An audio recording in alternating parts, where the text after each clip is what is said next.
May isa na naman daw vlogger na tinamaan ng karma dahil sa pinagyayaw-yaw niya na Tatay Mo Karton. Naku, mukhang marami-rami na sila. Yung iba nga nanahimik na kasi naniniwala sila sa bad karma. O ito, panoorin natin ang video. Tulunggis ang humihingi ng tulong. Deserve mo yan, putang ina mo ka. Deserve mo yan. Ano nga ulit sabi mo kay Tatay Digong? Karton. Karton. Kinarma ka tuloy. Mas mauuna ka pa. Bye-bye. Karton ulit ha. Yan, dumarami na kayo. Sarap.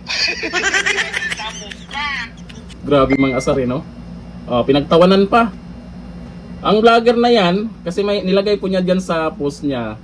At may mga post nga dito na Tatay Mo Karton nakalagay. Si ano po, Jerry Gracio. Yan daw po yung humingi na ng tulong ngayon. At ayon po dito sa mga screenshots, ay isa din yan sa talagang walang tigil na bumabanat kay dating Pangulong Duterte o sa mga Duterte. Ito ngayon, wala namang masama kung meron kayong nakikitang mali sa mga Duterte. Pero yung mga banat nyo kasi ay below the belt na. Wala na ba kayong pwedeng masabi o maipanira? Ginawa lang naman niya yung naging trabaho niya. Partida, dumaan pa ang pandemya. Sa paayuda, hindi siya nagkulang. Sa proyekto, kitang-kita naman. Sa mga nagngingiwi dyan, inaksyonan naman. Kaya minahal siya ng karamihan.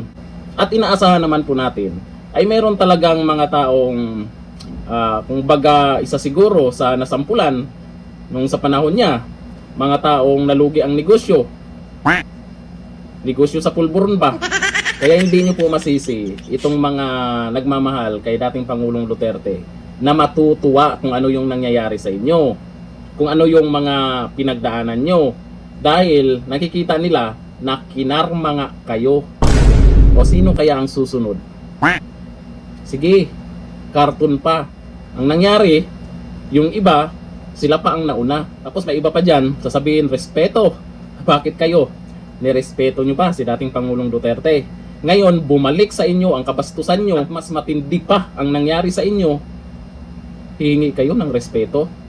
Utot nyo blue. Dito na, thank you.